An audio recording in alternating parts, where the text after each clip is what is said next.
All right. First rule of this channel, we not talk about this channel. Second rule of this channel, this is not legal advice. So this is going to be the 2024 fantasy football offseason preview for the Miami Dolphins. Um, Generally speaking, I want pieces of good offenses. And usually if it's a good offense, you're going to have to go up and pay for it. Again, the other thing with fantasy, a good rule is pay the cheapest possible prices for the guys in those offenses, whether they're good or bad. We'll get into a little bit with the Dolphins. You're probably going to be paying for these pieces. I like Achane, and that's about the only guy in this offense that I really like overall. Maybe Jalen Waddle has some value. I don't particularly like Tyreek Hill because of that age apex. And then, yeah, we'll get into this. So last year with the Dolphins, they were first in overall passing. They were sixth in rushing and second in points for. So I will say some offenses that we think we're going to be good are going to be bad this year. There's nothing necessarily to say that the Dolphins are going to be bad, and there's nothing that we're necessarily tracking on that. They did go out. Their second round draft pick was an offensive tackle. Hey, I like that overall. Fourth round pick was running back Jalen Wright out of Tennessee, and then Malik Washington, wide receiver out of Virginia, I thought was good. Taj Washington, with the selection of Malik Washington and then OBJ coming in, I don't think he's going to necessarily be relevant overall. We'll break down this a little bit. So moving on to the quarterback room to start everything off, you got Tua. He's 94 overall on Fantasy Pros. Your quarterback 12 there. I have him as quarterback 17, which is actually like in between everything else. ESPN, he's going 161, quarterback 19. That's probably a lot closer where he goes. I could definitely see. I was looking at this before I went live, moving my rankings around, seeing if I like some of this stuff. I could definitely see me moving Kirk Cousins up in ahead of Tua in my rankings overall because I am expecting a higher volume passing offense in that one, and I could definitely see the age apex being obvious with Tyreek Hill down the line. And then maybe a step back in overall efficiency of the offense. That would be the way that I think that they would take a step back. I don't know how they take a step forward. This one I have written down in my notes that if Tua throws for 5,000 yards this year, and he led everybody in passing yards, if he throws for 5,000 yards and he has 40 touchdowns, no turnovers, and then we don't have any rushing yards at all, he's gonna have 21.1 points a game. That would have given you quarterback 2 last year. If we include the same rushing totals that he had, 74 rushing yards, and the turnovers, he had 14 interceptions and 5 fumbles lost, you're looking at him dropping all the way to 19.35 a game, quarterback 6, right? So he did 4,600 yards last year and 29 touchdowns. He would have to take a step forward of about like 400 yards passing and 11 touchdowns to potentially give you quarterback 6. Now, if you're getting him at quarterback 13 prices, you're getting him at like quarterback 12 prices, or excuse me, if you're getting him at quarterback 17 prices, you're getting him at quarterback 19 prices. On Underdog, I can pull this up. He is going at quarterback 14. Even if you're getting him at quarterback 14 prices, quarterback 12, something like that, you're getting that return on investment. You're happy with what the capital you put into a guy to return to give you a mid-level quarterback 1. Last year, to give you an understanding, if he relatively does the same thing, I put his over underline right about where he did last year. He finished 15.9 points a game. At that point, part of the reason why he finished as high as he did is just because of the injuries to other quarterbacks that were going around in the league, right? So he just stayed healthy. He put up the points that he needed to put up. If you get that, if you're getting 15.9 points a game from Tua, you probably would have been better off just punting the position and streaming. General rule of thumb in fantasy is half the top 10 quarterbacks are on the waiver wire every week in one quarterback league. So that's just something to be thinking about. If you're expecting Tua to be the number one quarterback in the league, or the real life number one quarterback in the league, fantasy wise, if you don't got the nimbly bimbly, he's not going to be able to win you a league. That's just the easiest way to think about it. Backup quarterback Mike White, a little bit of a gunslinger, probably not going to be good enough to return on investment enough your toys if Tua goes down on the season. So moving on to Devin Achane, this is probably the big one to talk about. So before I went live, I think I had the running back room for the Dolphins at like running back 26 overall. And I was thinking about Devin Achane over the last like week or so, and I moved him all the way up to running back 14. On Fantasy Pros, he's 38, running back 13 overall. ESPN, he's going 33 overall, running back 17, underdog, best ball league. He is going running back 8, 24 ADP. And again, that's best ball. Those spike weeks will win you weeks in best ball. That's why I kind of moved him up. As an RB2, he's going to win you some weeks. And where it gets a little bit more interesting with Devin Achane, when we look at guys like James Cook and Alvin Kamara. Yeah, sometimes that efficiency can stay. It can repeat from year to year. It's one of the things I learned with Alvin Kamara when I missed on him in 2017, 2018, 2019, and then I got him in 2020. So the thing is, the old school way of looking at fantasy was, opportunity is king, right? And that was the right way to look at it. And it's still the right way to look at it, but we didn't really understand the efficiency game. The efficiency in fantasy football is queen. How that works is the correct usage is more important than the overall volume. So if the guy is being used correctly, if he's on a good offense and he's being given the red zone opportunities and the design passing work, that's what we want. Now, I don't necessarily think Devin Achane is going to be used in the passing game like Alvin Kamara was. It doesn't mean that he's not going to be used in the passing game. It just doesn't mean that I think that he's going to get like 81 catches a year. The other thing with Devin Achane, he led everybody last year with like 7.7 yards per carry. I think that may go down a little bit, but even if he has about 200 carries and he's about 5 or 6 yards per carry, he's still going to return. Again, the bigger issue is he's on a good offense. He's going to get more opportunities to score within the red zone by just being on a good offense. Yeah, you are getting a mid-level RB1 because of volume with the ability to finish as a top 10 running back because of efficiency. That's the long story short of Devin Achane. How concerned am I about injuries? Probably not that much, because as long as he's not injured in the right weeks, which would be the fantasy playoffs, like, I have a guy that can win me a fantasy playoffs because of those potential spike weeks in those weeks. I'm a little bit more concerned about whether or not we're going to get some very inconsistent weeks that make him give me a sub 40-degree day in those particular weeks. Maybe that can occur. I definitely think that he's probably going to stay in the line of being an RB2, this boom bust RB2 that's kind of really rare from a fantasy perspective. So I would be spending on him overall. I just don't know of what leagues I'm going to have the opportunity to be spending on him in this range. Probably like pick, I actually think, now that I think about it, in a lot of leagues, people are probably going to go up and spend on him, and he's going to be pushed into the second round of a lot of drafts, even though from an ADP standpoint, it says like, no. I think people are going to be really excited about what he could do. They're going to overspend on him. I just don't know what leagues I'm going to get him at cost. I don't know any leagues that I would be going up and wanting to overpay on him because of the little bit of risk that is involved with him. All right. So moving on, Raheem Mostert, he's on Fantasy Pros, 77 overall, running back 26. Again, I have this running back room at running back 29 until we can figure out what's going on with Jalen Wright and Jeff Wilson, Solomon Ahmed, and Chris Brooks. I'm just not going to be interested in the rest of these guys. So he is going to turn 32. They signed him to a new contract for one more year next year. He's probably going to have some good weeks. I imagine it's going to be early in the season. So again, zero running back builds, hero running back builds. He's going to have some value as your RB2, maybe even RB1 at the beginning of the week. His efficiency is likely going to drop because of that age. I'm going to expect that the wheels are going to come off. So if I'm drafting Raheem Mostert at that price, 77 overall, around that running back 26, 29 range, like I have to build my roster in such a way to be able to pivot off of him when he either goes down because of injury or he's just phased out because of age and efficiency. So on ESPN, he's going 103 overall, running back 35. Like, I think that's like some good value relative to that. Like, there's going to be other guys in this range that I would rather be pulling the trigger on. There's Ladd McConkey. There's also Devin Singletary that I would probably be wanting a little bit more in this range from an overall season standpoint than Raheem Mostert. On underdog, he is going running back 29 with an ADP of 95. So to just give an idea where he's going, probably going to have a little bit more value to be that like RB2 for you to start the season off.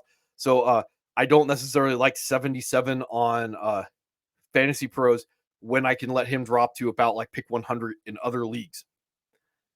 All right. So the rest of the running back room is going to get a little wonky. We're going to talk about this in regards to Jalen Wright, the 4th round pick. So Jeff Wilson, he's back.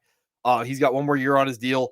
I would be surprised if he makes the roster at this point, because of how deep the running back room is. I'm not going to be shocked if he does, because they may be expecting all these running backs to mix time at a certain point in the season, and they're just going to just do running back by committee overall. So Jalen Wright, he is going to have probably a little bit more value in Dynasty down the line. I can definitely see that Raheem Mostert is way over the age apex, and he doesn't make the roster next year, even though they re-signed him. Being in that 1B role to Devin Achane. In this case with Jalen Wright, he's going 165 on Fantasy Pros, running back 54. Again, I would probably be thinking about spending like running back 29 on him in most leagues. What I will say about this, someone is going to select him in a lot of leagues, and they're going to look at you and they're going to be smug because he's a gigantic lottery ticket. There's a lot of maybes, ifs, and buts. But if he pays off, they're going to look at you, go like, I was right. And the same thing that kind of was the process with Devin Achane, the process is going to be there with Jalen Wright. He's probably an injury away to being the 1B and having this high efficiency season attached to this offense. So where it gets a little bit strange is we got to look at like Chris Brooks. He is the special teams like wide receiver or running back 4. He's probably going to make the roster to do that. This is just a roster construction thing. I don't think they're going to have 6 running backs make the active roster. I could definitely see some shenanigans that the Dolphins kind of did last year where someone makes the IR and whatnot. So like the other thing would be like Solomon Ahmed, if he's the guy that's going to play special teams and he's like the running back 4 in this offense, something along those lines.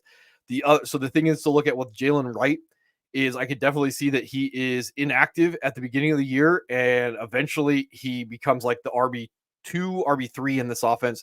So paying attention, probably going to be a better play to let someone smugly pick up Jalen Wright and then throw him away and pick him up. And think of yours truly last year that champion Devin Achane did exactly that and then missed out on Devin Achane because he got sniped off of waiver wire. Like if you really believe in Jalen Wright, you're picking him up 13th round of your draft, you're throwing him at the bottom of your bench, and you're waiting it out for him to pay off on that one. All right. So anyway, moving on to wide receiver room, Tyreek Hill, he is 3 overall Fantasy Pros, wide receiver 2. I have him as wide receiver 5 because he's over the age apex. On ESPN, he's going 5 overall, wide receiver 2. And on Underdog, he is going wide receiver 2, 3 ADP. So my thoughts on this overall is, I'm going to go anybody else over Tyreek Hill because, I could be wrong. He could have that outlier season over the age of 30. But if there is that age-related decline, and in this case, we're just going to say like he becomes less efficient. We may not know it's because of age. He's just less efficient. Like I'm going to be that smug guy that says like, I saw that coming because we know he's over the age apex. So other guys in this area, like your Jamar Chases, your Justin Jefferson, even Justin Jefferson that I do have is like wide receiver 7 because of that quarterback room. I would probably be more interested in than Tyreek Hill because of that age apex. But, overall, he's still Tyreek Hill if you want to be spending the prices on him. Let's see. Moving on to Jaylen Warren. And I moved him off of my to draft list on my main money league because I think there's a little bit too much cost for the coin flip of whether or not that age-related flop is going to happen with Tyreek Hill. There's probably better guys that can win me a league than hoping that I get him at the price that he's going at. I thought he'd be going at the late 20s. He's actually he's at he's going at about the appropriate price for what he should be. So I have him at wide receiver 14 overall. Fantasy Pros, he's going wide receiver 19, 37 overall. ESPN, he is going 43 overall, wide receiver 22. I like that a little bit better, but like I said, I would probably be hoping that he would fall to me like in the 50s. Then having to go up and pay like 43 or like 37 prices on him on Fantasy Pros, because again, you're getting pieces of good offenses with the ability to win you some weeks with spike weeks. He's going wide receiver 19 with an ADP of 27. So Underdog, they're a best ball. The meta is wide receivers early. So just to give an idea of that, you're probably paying for a wide receiver 2 with the range of outcomes to win you a league. To also have that slightly disappointing season like he did in 2023, like wide receiver 34. So you're paying the middle ground between a guy that could win you and he can just be really disappointing. I generally would rather go in a different direction at this point. So on Fantasy Pros where he's going, and I can bring this up, there's a couple other guys, like there's Rachaad White that I really think is has the ability to win me leagues. Devin Achane there probably has the ability to win me weeks in ways that Jalen Waddle doesn't have. And then other guys that I would potentially be looking at, this would be the range that like jumping up and picking or Anthony Richardson in this range to potentially have that league winning quarterback I'd be looking at overall. And the same thing on ESPN type leagues that this would be the range that like Lamar Jackson falling to me probably has more value to win me a league than Jalen Waddle does. Even if I get that return on investment from Jalen Waddle, I still have the possibility to have higher points per week with Lamar Jackson points per game. All right. So the other guys to talk about in this wide receiver room is Odell Beckham. I looked at this before I went live. I thought that he signed like an $8.75 million contract for 1 year on Sports Track. They're saying it was $3 million guaranteed. That's it. Why I bring this up is probably still going to make the roster. I don't know if his role is guaranteed in this offense, so he could be like the veteran like 4 instead of the veteran 3. So I do have OBJ at 54 overall on Fantasy Pros. He's 258, wide receiver 94, which I think is a way too low to potentially be the number 3 in this high volume passing offense. 94 overall on Underdog. He's going 85 overall with an ADP of 200, and then on ESPN he's all the way down there 227, wide receiver 83.